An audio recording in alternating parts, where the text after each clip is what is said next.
mbokk ñuy teewlu ci Sénégal 7 dal leen ak jàmm tey ñu am mbégte dalal ci entretien avec Bentaleb Sow bokk ci kuréel gii di FRAPP France Dégage Bentaleb ñu ngi lay nuyu. maa ngi leen fay bu baax di leen jaajëfal ci invitation bi.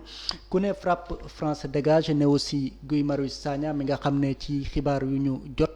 sànq ni dañ ko placé sous mandat de dépôt mu war a fanaani kaso Rebeuss. Première nuyoom lan mooy sa première réaction ci loolu.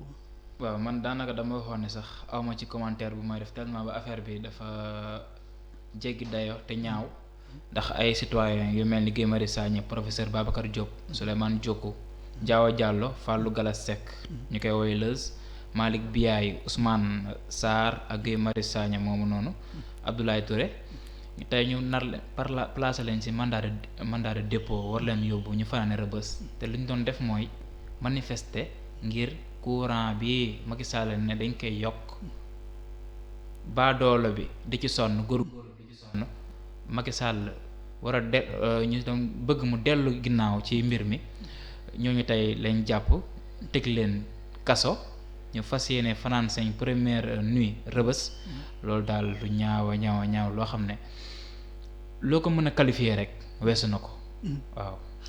ñu ñëw aussi ci lu tax ñu teg leen loxo mooy marche bu ñu organisé woon vendredi passé ñu prévoir woon ko initialement place de la nation. Mais aussi dañoo peut-être trompé vigilance su sécurité bi amal ko place de l'indépendance dox ba palais de la république dem agrippé wu ci grille palais présidentiel. loolu aussi est-ce que du ay faits yi nga xam ne nii sont assez graves pour expliquer lu xew tey. maanaam damay fàttali benn affaire bu am solo du am njëriñ. gis nga liberté de manifester def réunion publique loolu constitution moo ñu ko may. constitution nag mooy norme suprême boo xam ne citoyen bu nekk am nga droit sa prérogative la tey suñu nee am nañ droit manifester lenn lu ñuy def mooy dañuy dugal lettre d'information pour nekk dans la légalité dañuy dugal lettre d'information ñu ne préfet ñun de dañoo fas yéene marche jóge place de l'indépendance dem palais jox ko moom li ko war moom mu xool ndax yenu na maanaa wala yenuwul maanaa moo tax ñun du ñu faral di wax marche interdite ndax marche interdite wala ñu naan marche autorisée maanaam marche kenn du ko autorisé marche ci boppam dañu naan waaw mën ngaa dem maanaam dañuy définir itinéraire wala ñu sa itinéraire baax na wala ñu ne heure bi ngay tàmbali jeexal heure bi wante nekkul tàggoo dañuy yëglu kese ndax loolu constitution moo ñu ko may loolu la yoon wax. li ci topp mooy tey jii nii suñ demee di manifester ñun manifestation bi nii nëbbatuwuñ dañoo ne carrément dañuy dem palais ñoom xam nañ bu baax fu ñu jëm décerné nañ ñu benn arrêté d'interdiction ñun nag arrêté interdiction mënuñ ci conformer wu tant que légalul parce que droit administratif dañoo jàng ne interdiction du am tant que ñaari mbir ànduñu mooy force de sécurité dañoo doyul te dafa am tamit menace réelle de trouble à l'ordre public ñaar yooyu nag benn du dem bàyyi sa morom loolu yoon moo ko wax donc ce sont des mesures des conditions cumulatives loolu nag mën nañu wax ci Sénégal daanaka mosul am tey jii ni policiers yi ñuy jël jàpp gars yi di dóor ay lacrymogène di dóor manifestants yi policiers yooyu su ñu jëloon ñu ne la marche bi de dafay am ñu encadré yaakaar naa coow du jëpp ay li ñuy wax trouble à l'ordre public nga xam ne mosul jige ci ñun du jige ci ñoom. mais aussi préfet proposé woon na leen beneen itinéraire. par exemple proposé woon na leen ngeen jóge place de la nation ñëw ba RTS mais aussi place de l'indépendance. li leer xam nga arrêté Ousmane Ngom mu ngi toujours en vigueur aussi ba leer mooy arrêté Ousmane Ngom. attaqué woon nañ ko fii ñun FRAPP France Dégage. ba am ci ndam daanaka même si c'est pas complètement abrogé mais amoon nañ ci ndam amoon nañ ci benn victoire boo xam ne mënoon nañ wax ne c'était une avancée démocratique loolu ñun ñoo ko doon xeex ndax dañoo xam ne ñun ñii kat ay manifestants lañ te dañoo bëgg a participer tamit ci évolution démocratie sénégalaise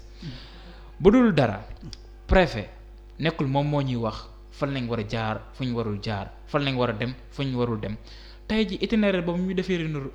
boo xam ne moom moo ko définir bu fekkoon ne yenu na maanaa dañu koy nangu conformé wu ci mais dafa yenulu maanaa te ñun liñ fas yéene woon a def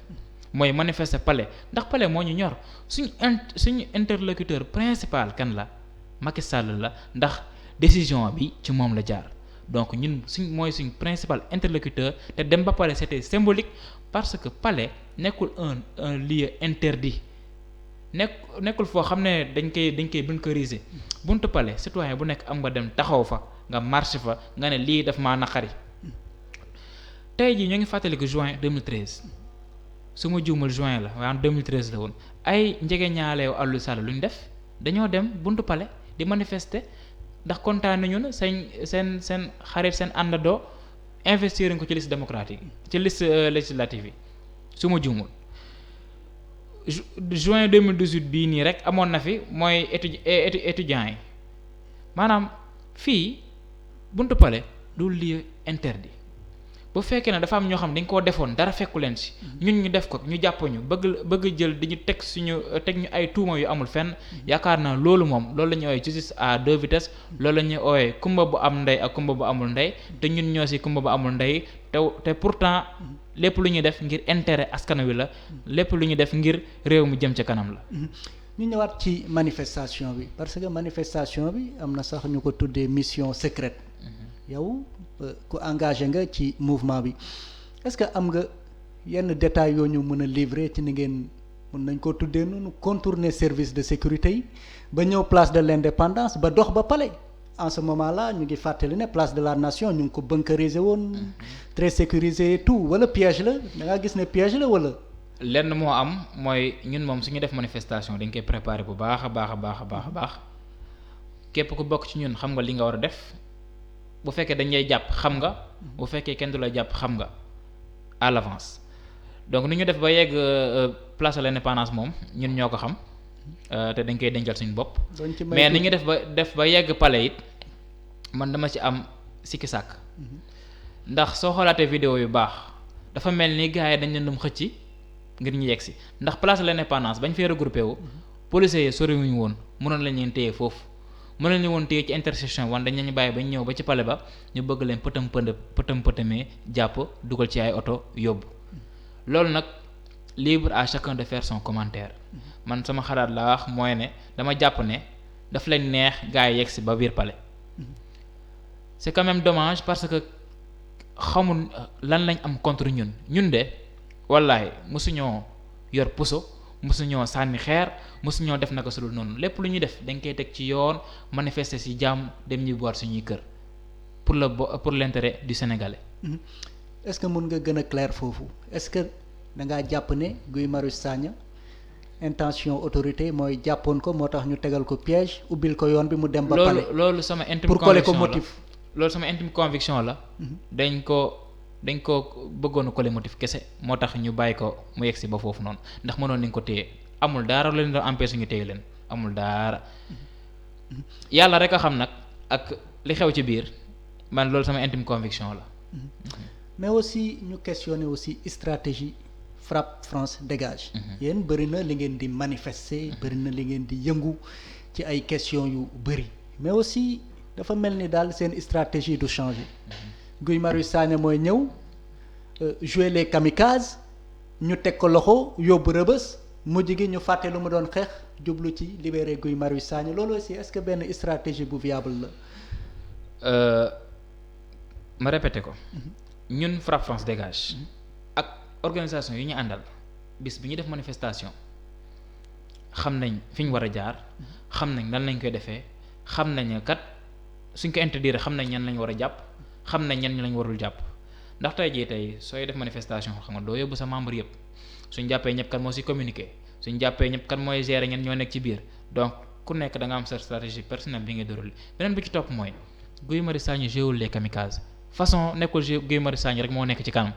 xëy na nag moom dafa am xadar boo xam ne am tamit siiwaay boo xam ne yéen moom rek ngeen di gis wante am na ñeneen yaakaar naa Guy Marius Sagna li nga ko jàpp moom kese ñaakaar naa ñaar wala ñetti yoon lay nekk li leer ba leer mooy ñun jéewuñu les kamikazes kaso neexul jéewuñu les kamikazes parce que manifestation neexul dañ lay dóor dañ lay saaga yenn saa policier naan ay dama lay humilier ay wax yu ñaaw yu ñàkk teggin bien vrai que tamit duñu suñu ay noon waaye te yenn saay ñu jàdd koñ terewul ne ñun dañuy def suñu fulla ak fayda li ñu indi mooy xeexal askan wi ndax loolu moo ñu tax a jóg ku nekk nag am nga droit def ci sa propre opinion ku nekk am nga droit def ci sa propre analyse l'essentiel mooy ñun xam nañ bu baax a baax lu ñuy def. léegi Guy Marius Sagna mu ngi prison certainement dinañ ko juger am benn combat bu mu doon mëne mooy contre la hausse maanaam yokkute électricité bi léegi boobu combat nan ngeen koy mëne ak aussi libération Guy Marius Sagna j'imagine que di ngeen teg ay stratégie pour mu génn mën ngañ cee may tuuti. waaw manifestation kii bi moom mbiru hausse des prix de l'électricité moom yaakaar naa combat bi day door tàmbali ndax ñoom li leen di sonal mooy dañuy yaakaar ne suñu jàppee Guy Marius Sagna wala ñu jàppee ñeneen suñu yeneen membre rek daf ñu affaiblir déedéet daf ñu gën a yokk doole ndax dafa am ñeneen ñoo xam ne yooyu su amee sax ci lañu gën a mën a dugg ci combat bi dañ ko teg ci yoon teg ko fu leer tey jii nii góorgóorlu bi père de famille bi mère de famille bi ñëpp ñoo ngi yëg yokkute courant bi yokku na avant ñu koy annoncé tey courant tey ministre bi su taxawee wala directeur Senelec naan courant bi kat yokkuñ ko pour ñëpp yokkuñ ko pour ñuy utiliser maanaam suñu genre yi nga xam ne ay studio la ñi am appartement maanaam dañ ko yokk pour les moyens et hautes je pense tension su ma jumul ñu dul consommer lu bëri maanaam que hausse bi du leen laal. mais ñoom dañu xoromu wala dañuy jàppe ñun ay dof tey jii boulangerie bi courant su yokkee ndax mburu bi du yokk tey jii tailleur bi courant su yokkee ndax ñawam du yokk maanaam courant moo nekk loo xam ne su yokkee lépp yokk ànd ak moom ndax dafa nekk loo xam ne dafa vital fii kenn nekku ci lëndëm te suñu machine yëpp daanaka courant moo koy dawal donc ministre bi na bàyyi waxu kasaw yi muy wax na bàyyi waxu daanaka saret yi ñuy wax te bàyyi jàppee sénégalais ay dof ndax ñun kat am nañ ay xel te dañuy réfléchir comme ñoom hausse des prix de l'électricité bi tey jii nii loolu xam naa fii laa ko njëkk a waxee def nañ réunion ak ay organisation société civile bi def teg nañ benn plateforme boo xam ne dañ koy benn collectif ñoo lànk boo xam ne dañ koy annoncé ajjuma incha allah point de presse la ñuy def 10 heures relais bu Wakam fas yéene ko annoncé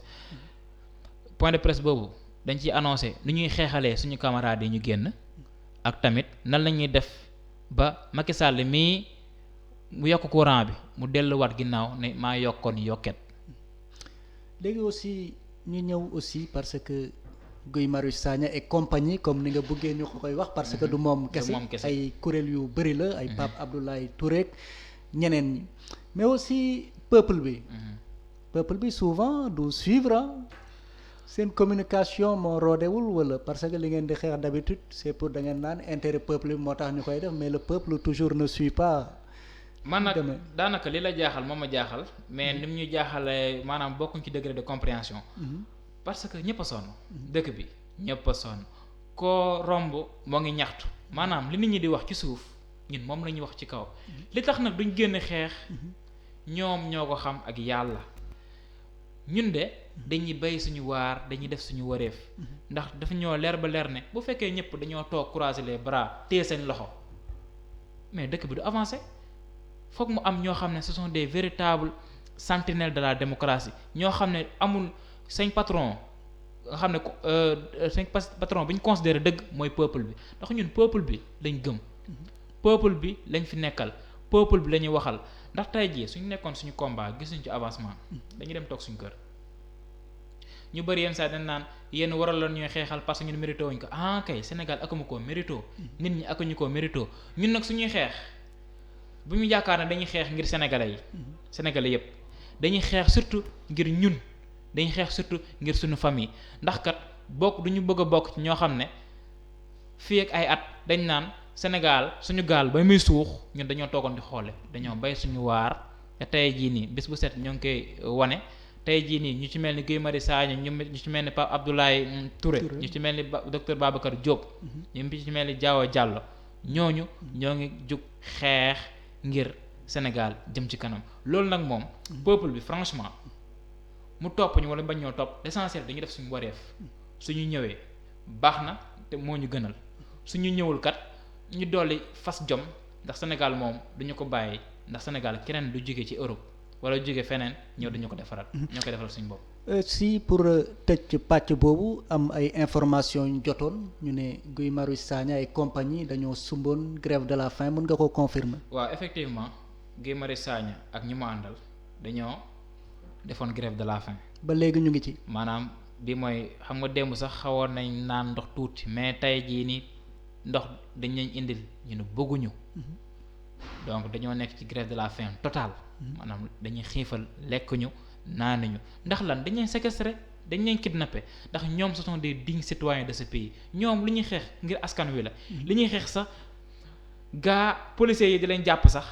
ñoom dañ ciy gis seen bopp donc ñooñu su ñu jëlee jàpp leen tëj leen ba pare ñu ne dañuy loo xam ne da ngaa manifester. dafa leer nañ ñi loolu sax soo ñu doon tëj dañuy naan lii de flagrant délit la dañuy jàpp tëj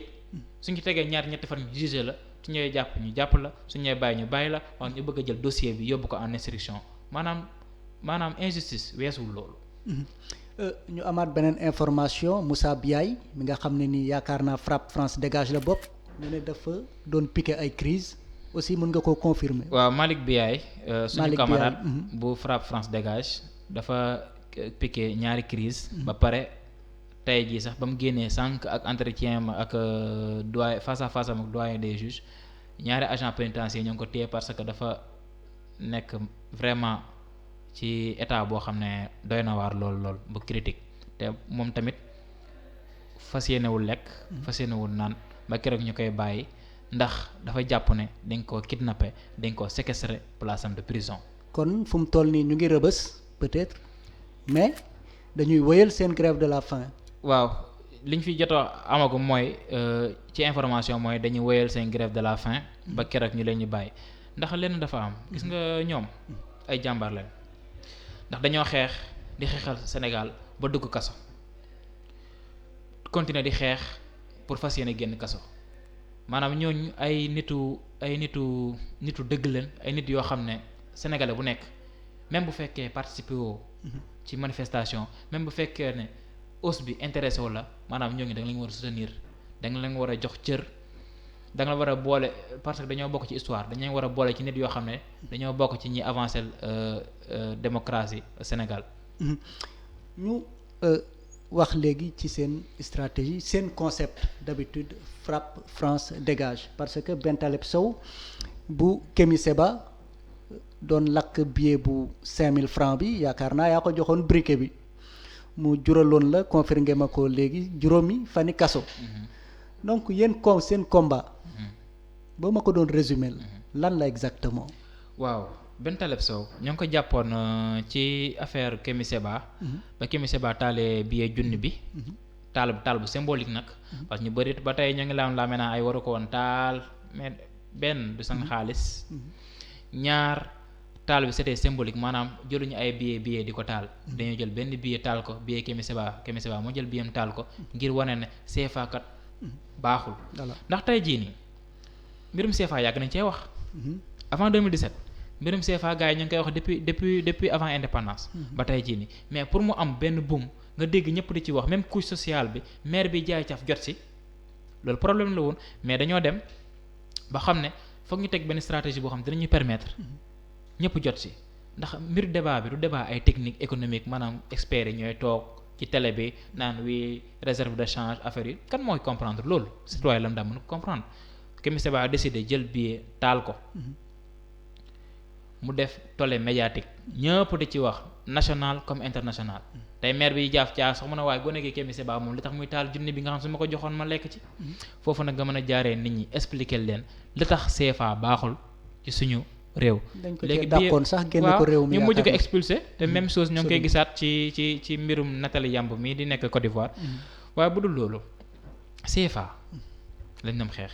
ndax CFA mooy étouffer suñu économie tey am nañu d'accord ñu ne CFA suñu monnaie la mais na ci France génn am na ñoo xam ne ñu ne CFA moomuñu ko ndax créé wuñu ko dëgg la créé wuñu ko dëgg la it France moo ngi am ay représentants ci suñu banque centrale suñu xaalis am na ci 50% yoo xam ne moo ngi logé ci trésor français maanaam CFA ci boppam moo nekk monnaie boo xam ne daf ñuy asphyxier daf ñuy étouffer te baaxul te fas yéene wuñu émerger bay développer ak CFA bii nii. léegi nag loolu moo waraloon xeex boobu noonu ba ñu am ci juróomi fan kaso ñu dem ñu àtte ñu yoon bàyyi ñu fan yi sax dégg naa ñoo ngi def appel wante man loolu wante loolu man intéressé ma ndax dama yaakaar jàpp na ñoom dañuy comédie BCEAO ak ñu àndal dañuy comédie ndax tey jii mbirum bugga xaalis non pas bugga xaalis Bugazeli tey jii ñu jàppee ko ay faux billets génn ñu wax si BCEAO génnul wax si Thione Seck faux billets génn ñu wax si mais bu fekkee ne ñoom daal lépp suñu defee loo xam ne intérêt day laal intérêt France wala laal seen intérêt directement rek dañuy jug bëgg ñoo rey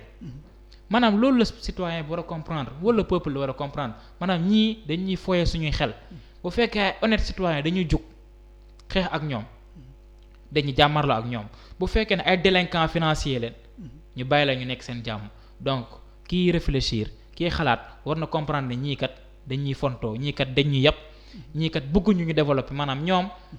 na seen fauteuil développer ak seen portefeuille wante ñun moom nañuy dee ci pauvreté nañuy dee ci ndóol loolu nag du dëgg du yoon te dañuy taxaw fas yéene ko xeex lum jar ñu def ci ndax am na ay présidents yu ci dee ñu assassiné leen ñoom France ak africain yi ñu àndal ndax wax dëgg fa yàlla France suñu problème la wante am na africain yu bëri suñu problème la Macky Sall suñu problème la mais aussi bu ñu desee ci franc CFA bi certainement yëg nga ko ECO ñu ngi koy faral di wax ñu ngi naan sax d'ici 2020 ñoom bu dee am na ñi nga xam ne ni yëkkati nañu kàddu ne mënul ne ECO bi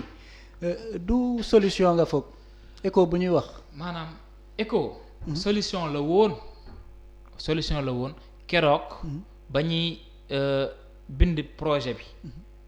parce que projet bi yàgg na mais dañ ko dugaloon ci tiroir yi ndax arrangé wul France projet bi bu njëkk bi yàgg na te baaxoon na waaye kat dafa am ñaar ñu ci dugal seen loxo muy Alassane Dramane Ouattara ak Macky Sall président Côte d'Ivoire ak bu Sénégal ñoom ñaar daal ñoo def de telle sorte que fi mu nekk nii ECO ak CFA benn la ndax président Côte d'Ivoire moo génne mu ne ñoom kat ñoom ñi nekk ci zone franc maanaam UEMOA pare nañ maanaam daf lay wan ni ñoom dañoo jàpp ne tant que yaa ngi utiliser CFA fi mu nekk nii mën ngaa jàll ci ECO sans problème te pourtant ECO bi dafa considérer zone CEDEAO maanaam ñun ak ñu waa Afrique sowu jant yi ñu sekkal mbir mi maanaam ci zone boobu noonu am nañ huit monnaie 8 devises sax laa koy wax am nañ 8 devises te ci 8 yooyu noonu ba tey waxaguñ te par exemple Ghana su bëggee dugg ci ECO lan lay wecceekoo CEDEAO boobu noonu ci biir ECO tey jii waxaguñ tey Nigéria nan lay wecceekoo naira boobu ci biir ECO maanaam daal ñoom dañoo ñëw rek ñu ne projet bi kat ñoom waa UEMOA maanaam ñoom ñuy utiliser CFA pare nañ mën nañ cee dem 2020 maanaam dañuy jël CFA bi teggi fële teg fa ECO maanaam billet bi la ñuy changé wante duñ changé mécanisme yi maanaam la woon ci CFA moo nekk ci ECO tey 1 euro mu nekkoon 655 francs CFA moo nar a nekkaat 655 francs ECO maanaam ñii soo bëggee dégg-dëgg ñii ba dañuy jàppee ay dof dañuy jàppee ñoo xam ne tekkiwuñu dara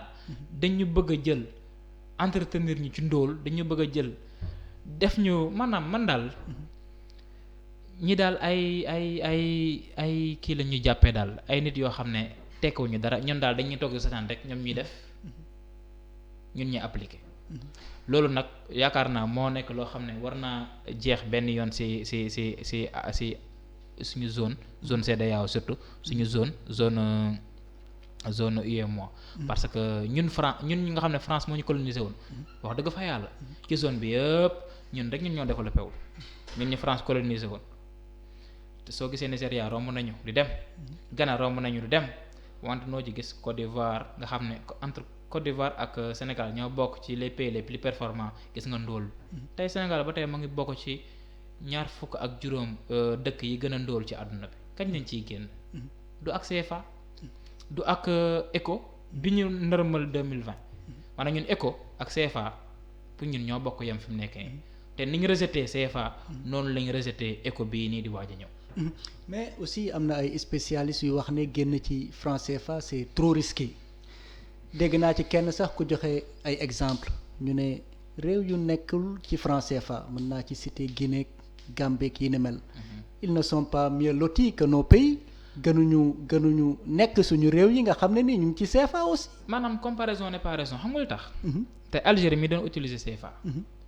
tey moo ngi am monnaie boppam fan la toll. ndax Sénégal moo ngi séen sax Algérie séenu ko benn yoon. tey su ma joxee Guinée exemple Guinée. mais Guinée la fa xewoon xam nañ ko. 58 ba Sékou Touré décidé ne ñoom dañuy jël seen indépendance. lu France def fexe de telle sorte que. dugal ci réew moomu noonu ay faux billets yu bari yoo xam ne ba jël sañ économie bu daaneel ko ba tey jii nii feebar boobu noonu Guinée mënu cee tane ba tey loolu moom moo leen daaneel Guinée suñ ma joxee exemple tey suñ ma lay joxee exemple Sénégal ñu ne la bu lañ ut beneen monnaie de ndax wóorul c'est très risqué mais Ghana yoruñ sañ monnaie bopp ndax seen nañ leen Nigéria ndax yor nañ seen mën a bopp ndax seen nañ leen maanaam dañu war a bàyyi dañuy jàppee ay golo te ñu xam ne ñun ñii kat dañoo am ay économistes yu am xam-xam yoo xam ne ku ci mel ni Ndongo Samba Sylla ku ci mel ni Mamadou Coulibaly dañuy toog wax na la CFA suñ ci bëggee génne nii la ñuy def li tax duñu appliquer loolu mais foog ñuy xool di wax naan génn bi dafa risqué wala dafay metti waaw foog mu metti bu fekkee da nga bëgg indépendant foog mu metti wante nag ñu dañoo bëgg a jëm kanam bëgguñu dellu ginnaaw. mais aussi bu ñu nee frappe France dégage rek day joxe lu bëri France jóge fi maanaam France waru fi ut dara mais aussi boo seetee suñu réew yi aussi est-ce que mën nañu am indépendance complète ak France ndax bu ñu attaqué Mali France mooy réagir seen force de sécurité yi ñoo fi nekk. leneen ak leneen ñun bu ñu naree indépendance mbaar duñu torox carrément. maanaam xam naa ne su nekkoon débat moom. dinaa ñëwee fu métti. waaw kay wante frappe France dégage. ñun ñoo ko wax. ndax frappe France dégage dañoo ne frappe mooy front pour une révolution anti-impérialiste populaire et panafricaine. ñu teg ci France dégage. ndax dañoo amoon campagne bu tudd pour la souveraineté monétaire. France dégage ñun ñoo ne France na génn suñuy mbir. xamuñu la lañ gëm France dëkk la Sénégal dëkk la bu fekkee dañuy def partenariat France am lu mu xam te xamuñu ko ñun ñu am lu ñu am te ñoom amuñu ko ñu def partenariat gagnant-gagnant dañuy am 50 ñu am 50 ñun loolu la ñu gëm wante France tey ay base militaire moo ngi fii Sénégal. base militaire France ndax Sénégal am na base militaire France. loolu amul donc lan mooy ndeyu ñoom. ñii am si ñun loo xam ne ñun mënuñ ko am si ñoom maanaam ñun golo di bay la baaben du dundee fu ñu ko teguñu ko fenn moo tax ñun ñu ne France na génn ci suñuy politique monétaire France représentant bi mu am suñu siège banque centrale yi na fa jóge suñu xaalis bi nekk seen trésor ak suñu or nañ ko delloo si ñun ñoo ko moom loolu mën na ci fekk ay suñu soxla te lan mooy mbirum ay garantie mbirum stabilité te ñoom ñu yore suñu xaalis ñu mën ko financer suñu bopp ñoom ñoo ngi ñuy def ay aide au développement mais yow ñoom ñu ñuy dimbale nee na dañuy dimbale nañu delloo suñu alal de dinañ mën a bay suñu waar def lu ñu war a def ba France moomu sax mën nañ koo romb waaye nag France moom xalaatul def loolu li tax ndax ay intérêt ñun ñoo ko yore ñun africains yi surtout ñun ñi nekk Afrique de l'Ouest tey France soo ko gisee mu nekk nooru Mali ñun dañ cee waxati ci terrorisme bi ñuy wax ñoom ñoo koy alimenté xam nga lu tax. yow kay yaa ngi woon ci conférence de presse ba sax. bu ñu jàppee woon Guy Marius Sagna yéen a wax ja de Guy Marius waxul woon dara. dafa leer ba leer naññi. te amul sikki sàkka. France tey jii nii li xew Mali moom moo ko fay indi tey jii nii yow noo mën a expliquer 13000 soldats. en tout cas 2013 ñoo leen sauvé woon sauvé kenn opération Serval. su dul woon loolu. est-ce que xam nga ne opération Serval mooy continuer ba léegi. opération Serval ba léegi mooy continuer. jóge na ci Barkhane jaar ci Serval. léegi Barkhane bi ba tey mooy continuer lu tax. c'est inexplicable. 3000 terroristes lañ wax ni ñoo nekk foofu noonu. waaw 3000 terroristes nan lañ mën a jàmmaarloowee ak 13000. loolu nekkatul xeex sot la maanaam tey France su bëggoon terrorisme jeex Mali suba mu jeex. waaye du ko def xam nga lu tax ndax li nekk nooru Mali daf ko soxla. lu fa ne. or Mali bi tey jii nii Mali moo ngi am or bu dul jeex ci noor boobu noonu te pourtant amul ay réserve d'or. nord bi je rappelle am na benn rébellion bu fa nekk MNLA ñuy laaj seen indépendance comme ñun ak suñu Casamance bi aussi. xam nga mbir mi moo bokkul géopolitique la. ku nekk da ngay défendre ses intérêts maanaam waxuñ ne lu MNLA di di demander waxuñ ne c'est pas légitime wala logique duñ dugg ci détail yooyu loolu problème mu Mali la suñ problème la tamit wante tamit dafa nekk problème mu malien yoo xam ne ñoom ñoo koy régler comme ñun nañu amee suñu Casamance ñun ñoo koy régler suñu bopp dañoo gëm ne Sénégal benn bopp la comme Mali nu mu nekkee benn territoire amul leen lu ñu fiy xaajale waaye nag li nekk ci nooru Mali bi moom France moo ko def tey imaginel tey Sénégal ñu jékki-jékki ñu leen Casamance militaire sénégalais duñ fa dem maanaam français rek ñoom ñoo fay nekk est-ce que loolu yenu na maanaa yenul maanaa donc Mali loolu moo fa xew dañoo ne militaire malien yi yéen fii ngeen yem doo leen dugg ci zone bii fuñ ko teguñ ko fen xangal tax dañuy bañ ñu xam lan lañ doon def foofu noonu ci nooru Mali bi waaye ñëpp xam nañ lu xew ooru Mali bi ñuy jël di yóbbuwaat seen dëkk moom moo leen soxal moo tax ñu naan terrorisme nag tant que maliens yi juguñ ci tant que sénégalais yi juguñ ci ak ñi ko wër du mës a dëñ ndax terrorisme bi ñuy wax c'est pas un terrorisme islamique comme ni ñu ko bëgg a defee naan ay islam ay dañuy wax ay allahu akbar ak yu kenn xamul loolu yëpp ay sóob la rek lu leer ba leer mooy ñoom si boppam France ñoom ñooy nekk ci ginnaaw terrorisme boobu noonu di ko alimenter ndax seen intérêt moo ci nekk suñ bëggoon suba mu jeex waaye du ñu ko def.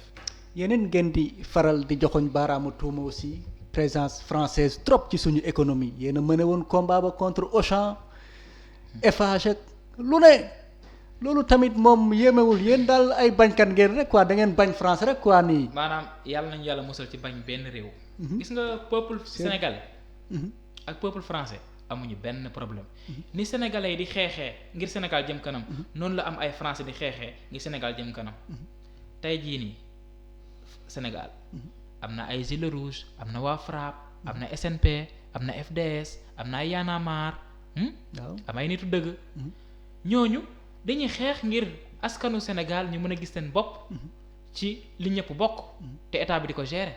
loolu moo xew France tey ba ñu am ay gilets jaunes la ñuy def foofu tasaare foofu yëpp la ñuy def maanaam ñun sax xam nga ñun yàquñu maanaam ñoom dañuy yàq keroog gis ngeen ni ñu def arc de triomphe ci seen ba ñuy célébrer seen 1 an yi donc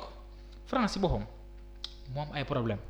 foofu je rappelle foofu aussi revendication sociale la gën a doon mais yéen moom. c'est anti-impérialiste c'est anti-français ndax ñun lu ñuy revendiquer weesu na social. weesu ko mbir mi du anti-français mbir mi kat dafa fekk ne. France moo ëpp ay intérêt fuuf Sénégal que sénégalais yi fi nekk secteur privé bi surtout. tey soo jëlee suñu économie France moo ko yore. maa ngi gis sax ci seen conseil des investisseurs européens au Sénégal France moo ngi am part bu. est-ce que nekkul ay 70% sax par rapport ak européens yi fi nekk. ci suñu marché maanaam ñun tali bi ku ko yore Eiffage moo koy def. waaw autoroute à péage bi du Sénac. tey suñu économie kan mooy gérer grande distribution Auchan. Carrefour moo ngi fi kan mooy waaj a ñëw ñu ne Leclerc. fàttewuma utile tamit. ban secteur moo ci topp maanaam secteur boo mënti jël Macky Sall. soit da koy jox français temps yi am na xewal bu mu xewal bees da koy jox Turquie. ñoo ngi nii jël suñu terre boo xam ne. ñoo ci dépense plus de 1000 milliards. train express régional. te moo ngi nii dawagul de. te li tax mu defoon terre bi. lan la woon dafa amoon benn entreprise bu tudd Alstom. boo xam ne ma ngi woon en faillite. da doon waaj a tëj. Macky Sall moo leen sauvé ñëw jox leen contrat wu terre bi maanaam daal Macron lu muy def. day ñëw gis benn société bi am problème wala amul ay marché mu woo Macky Sall. booykaay ñii kat sama société dañuy waaj a daal. oui c'est le président nag. waaw man la président wax dëgg fa yàlla. joxuma ko cër bu ko nit ñi cëru président daal am na ko mooy président tous les Sénégalais. à part ça aw ma benn cër bu ma koy jox. ndax liggéeyul ngir sama intérêt réew. donc léegi lu muy def noonu mooy oogaay ak suñu ministre yi ñu ñëw ñu ne ñii kat amuñu dañoo soxla marché léegi li ñuy def mooy man dama lay lebal benn 100 millions d'euros par exemple 100 millions d'euros yi nga fay ci ñii ñu am marché. maanaam xoolal dañuy lebal mu am ay intérêt ba pare suñu entreprise gagné marché bi kan ma perte France du mës a perte maanaam day gagné doublement entreprise am dund